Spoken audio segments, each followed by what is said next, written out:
په هرات ولایت کې ګڼې لرغونې ودانۍ او تاریخي آثار دي، خو له دې جملې یو هم د مالان پل دی. تاسو به د دې پله د تاریخي کیسې په اړه څومره خبر یاست؟ موږ د دې پله په اړه ټول معلومات په دې ریپورت کې چمتو کړي او تاسو ته وړاندې کوو. د مالان پل د هرات یو له لرغونو ودانیو او د افغانستان یو له ښکلو او تاریخي پلونو څخه دی چې د مالان په سیمه کې د هریرود پر سیند جوړ شوی دی. په پخوانیو وختونو کې به له هرات څخه سیستان، کندهار او هند ته کاروانونه له دې پله تېرېدل. د مالان پل د هرات د خلکو د اقتصاد او عاید په ښه والي کې مهم رول لوبولی او له همدې امله د تاریخ په اوږدو کې څو ځلې بیا رغول شوی دی. د حبیب السیر په تاریخ کې د مالان پل په اړه داسې راغلی دي: د مالان پل په 26 کندونو ولاړ دی چې له پخو خټو، پلستر او چونې څخه جوړ شوی دی او د هرات په هیڅ تاریخ کې د بنسټ ایښودونکي څوک نه دي ذکر شوي او څه چې په روایتونو کې اورېدل کیږي هغه دا دی چې د یو ضعیف کس لخوا جوړ شوی و. خو ځینې تاریخ پوهان په دې نظر دي چې دا پل په 1515 هجري قمري کال کې د سلطان سنجر سلجوقي د واکمنۍ پر مهال په یو څه توپیر سره په هماغه بڼه جوړ شوی دی. خو له هغو کیسو څخه چې د مالان پل په اړه ویل کیږي او د هرات د سوداګریز اهمیت او جغرافیایي موقعیت له مخې داسې انګیرل کیږي چې د دغه پل د جوړېدو نیټه د هرات ښار د جوړېدو له نیټې سره ډېره نږدې ده. په ځینو کیسو کې د اسلام له ظهور څخه مخکې د مالان پل د جوړولو نیټه هم ذکر شوې ده. د مالان د تاریخي پل د جوړولو په اړه ځینې کیسې اورېدل شوي چې د دې روایتونو څخه د یوې له مخې د اسلام له ظهور نه مخکې د بیبي هور او بیبي نور په نومونو دوو زردشتي خویندو چې د چرګانو فارم یې درلود د مالان د پل په جوړولو کې هګۍ اچولي. دا روایت وایي د مالان پل د جوړېدو په وخت کې د هاوان او یا د هغه وخت په ودانیو توکو کې هګۍ اچولي چې پل یې پیاوړی شي او د سیلابونو په وړاندې مقاومت وکړي. مالان یو کوچنی کلی دی چې د هریرود په څنګ کې موقعیت لري. د ځینو تاریخ پوهانو په وینا له اسلام څخه مخکې په دې کلي کې د اور یو معبد و چې د هرات خلکو پکې عبادت کاوه.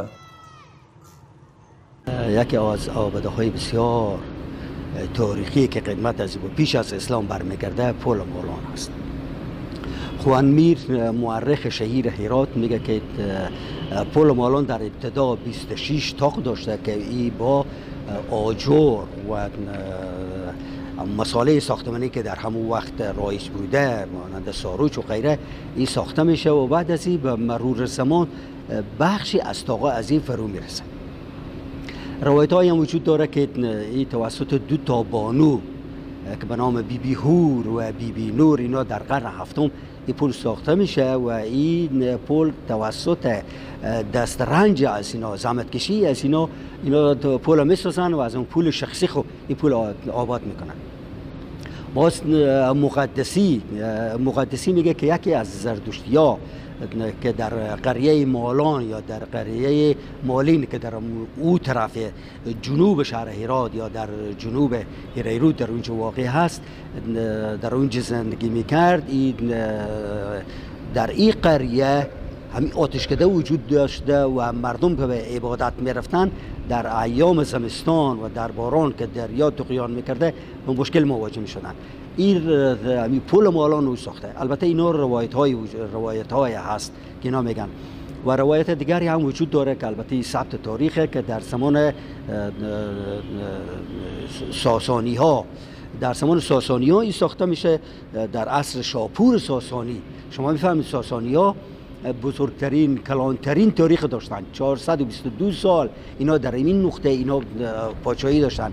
آتشکده‌ای که در اونجا وجود داشته در این آتشکده موبت آتشکده روایتی هست که طفل نداشته و گفته که اگر خدا برای من طفل بده من بالای بستر دریا بالای هریرود پل میسنم و خدا برای از این طفل میده و این طفل که برای از خدا میده اینمی مراجعه میکنه به طرف مهندسین و برناها که اینمی هدف خود برای از اینا میگه که می پل میسازم.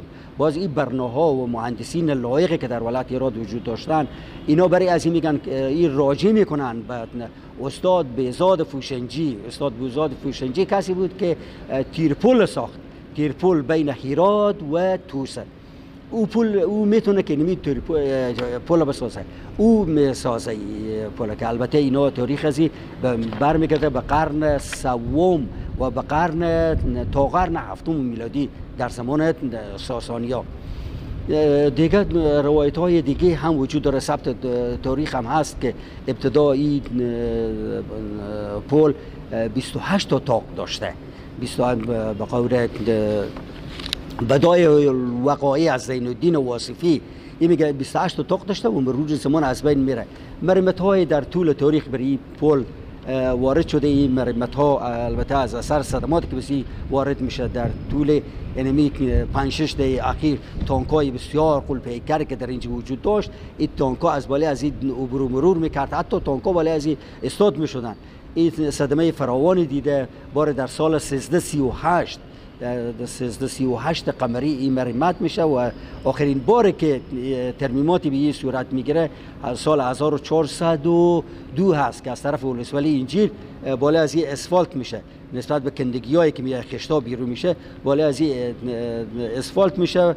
و پل مالان یکی از آبادهای تاریخی است که 230 متر طول داره و 5 متر عرض هستینه و از سطح زمین یا از سطح دریا ارتفاع از هم 10 متر میرسه و در حال حاضر وضعیت خوبی داره و کدام مشکلی که خطر جدی که پل تهدید کنه وجود نداره.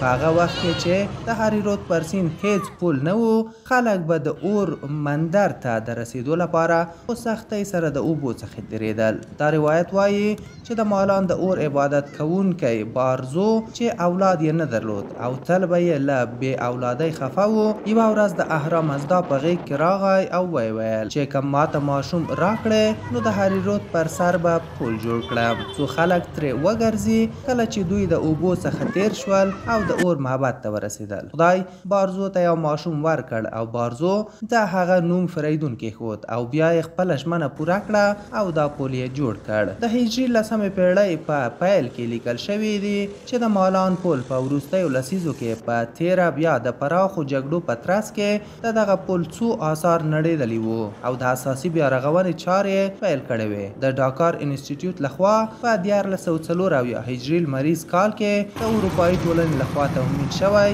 دا پل اوس مهال د بشپړېدو پړاو ته رسېدلی او د اراده جاتو چارپایان او پیادگان لپاره د تېرېدو نقطه ده. د هرات ولایت په سطح باندې پل مالان سلګونه کاله سابقه لري، اهمیت لري.